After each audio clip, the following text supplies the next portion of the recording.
warahmatullahi wabarakatuh. Pemuda belia merindukan bidadari. Diceritakan dari Syekh Abdul Wahid bin Zaid 110 Hijriah bahwasanya beliau berkata, pada suatu hari kami duduk di satu majelis bersiap-siap untuk berangkat perang di jalan Allah. Aku perintah kawan-kawanku untuk mempersiapkan bekal persiapan perang. Kemudian ada seorang lelaki dari mereka membaca ayat Al-Quran di majelis itu. Sesungguhnya Allah membeli dari orang-orang mukmin jiwa dan harta mereka dengan surga. Kemudian ada seorang anak muda kurang lebih berumur 15 tahun berkata, wahai Syekh Abdul Wahid, saksikan bahwa aku menjual jiwa dan hartaku dengan surga. Abdul Wahid berkata, wahai anak muda, sesungguhnya ketajaman pedang adalah lebih dapat menjadi saksi dari ucapanmu itu. Engkau masih sangat muda, dikhawatirkan atas dirimu tidak adanya kesabaran dan lemah untuk melakukan. Anak muda itu berkata, wahai Syekh Abdul Wahid, aku telah berjanji kepada Allah dengan surga, dan aku bersaksi kepada Allah bahwa aku akan menjual jiwa dan hartaku di jalannya. Aku Abdul Wahid berkata, kita merasa heran dari ucapan pemuda itu, dan kita berkata dia adalah anak kecil yang berakal, dan kita adalah orang dewasa yang tidak berakal. Kemudian anak muda itu keluar dari tempat duduk kami, pulang untuk menjual semua harta peninggalan dari orang tuanya, dan menyerahkan semua hartanya untuk berjuang di jalan Allah, kecuali seekor kudanya, sebilah pedang, dan sejumlah bekalnya. Ketika telah tiba hari pemberangkatan perang, dia adalah orang yang pertama muncul di tengah-tengah kita. Dia menyampaikan salam. Assalamualaikum wahai Abdul Wahid. Aku menjawab salamnya. Waalaikumsalam wahai kekasihku. Mudah-mudahan transaksimu mendapat keuntungan. Kemudian kami berangkat dan anak muda itu selalu mengikuti. Di malam hari ia bersembahyang, di siang hari ia berpuasa. Ia selalu melayani kami, melayani binatang-binatang tunggangan kami, dan menjaga kami ketika kami sedang tidur. Akhirnya kami sampai di negara Rum, yakni tempat kami akan melakukan peperangan. Suatu ketika, anak muda itu datang kepada kami dan memanggil-manggil dengan ucapannya, aduh, aku sangat rindu kepada Aina Madriyah, nama seorang bidadari.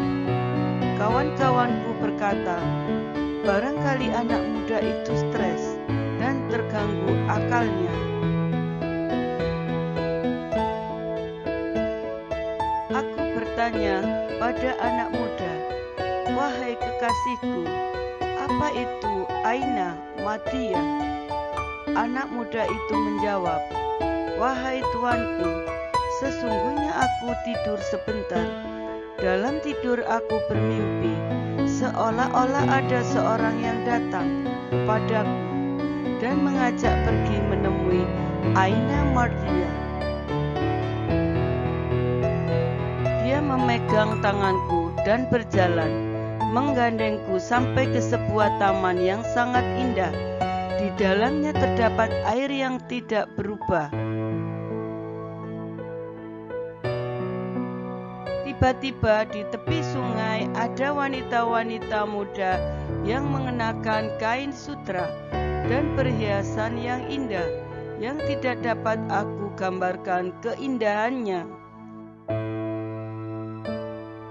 Ketika wanita-wanita muda itu melihatku, mereka tampak bergembira, seraya berkata, "Inilah suami Aina Martia." Aku sampaikan salam kepada mereka dan bertanya, "Apakah di antara kalian ada yang bernama Aina Martia?" Mereka menjawab, Kami ini hanya pelayan, dan amatnya teruskanlah langkahmu ke depan." Kemudian aku terus ke depan, tiba-tiba melihat sebuah sungai dari Pawan yang tidak berubah rasanya. Di dalam pertamanan yang indah, di dalamnya terdapat berbagai macam pajangan, hiasan, dan wanita-wanita muda. Ketika aku melihat mereka, aku tergoda dengan kecantikan dan keanggunan mereka. Ketika mereka melihat aku, mereka tampak gembira dan berkata, "Inilah suami Aina Martia." Aku mengucapkan salam kepada mereka dan bertanya, "Apakah di antara kalian ada yang bernama Aina Martia?" Mereka menjawab salam saya dan berkata, "Wahai kekasih Allah, kami ini hanya pelayan, dan amatnya teruskanlah langkahmu ke depan." Kemudian aku melangkah terus ke depan hingga sampai ke sebuah rumah yang terbuat dari mutiara putih.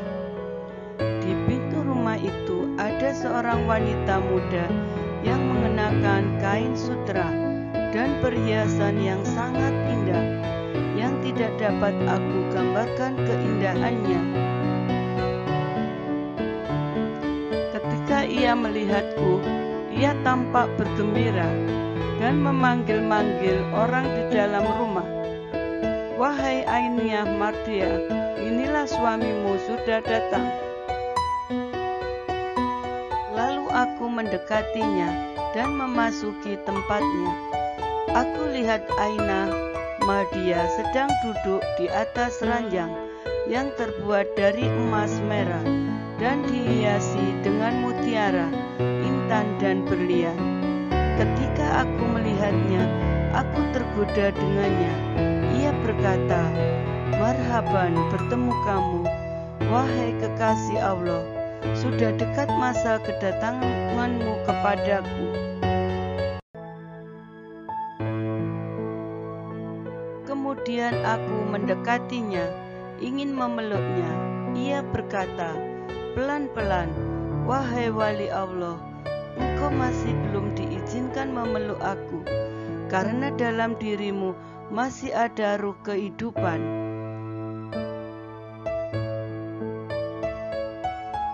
Akan tetapi engkau akan berbuka di sampingku nanti malam, insya Allah."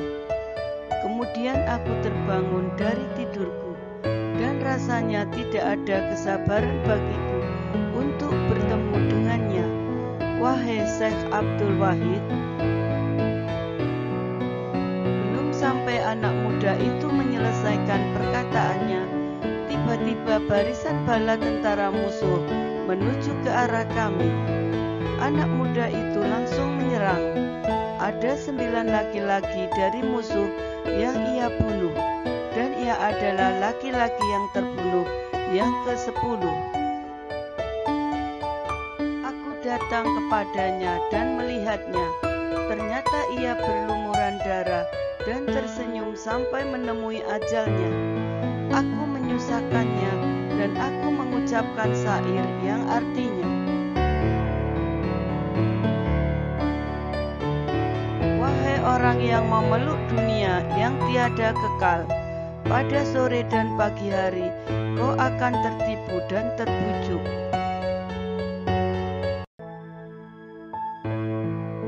Di tidakkah engkau meninggalkan memeluk dunia, agar di surga Firdaus dapat memeluk gadis-gadis bidadari? Apabila engkau mendambakan surga yang kekal, maka seyogyanya engkau menyelamatkan dirimu dari neraka.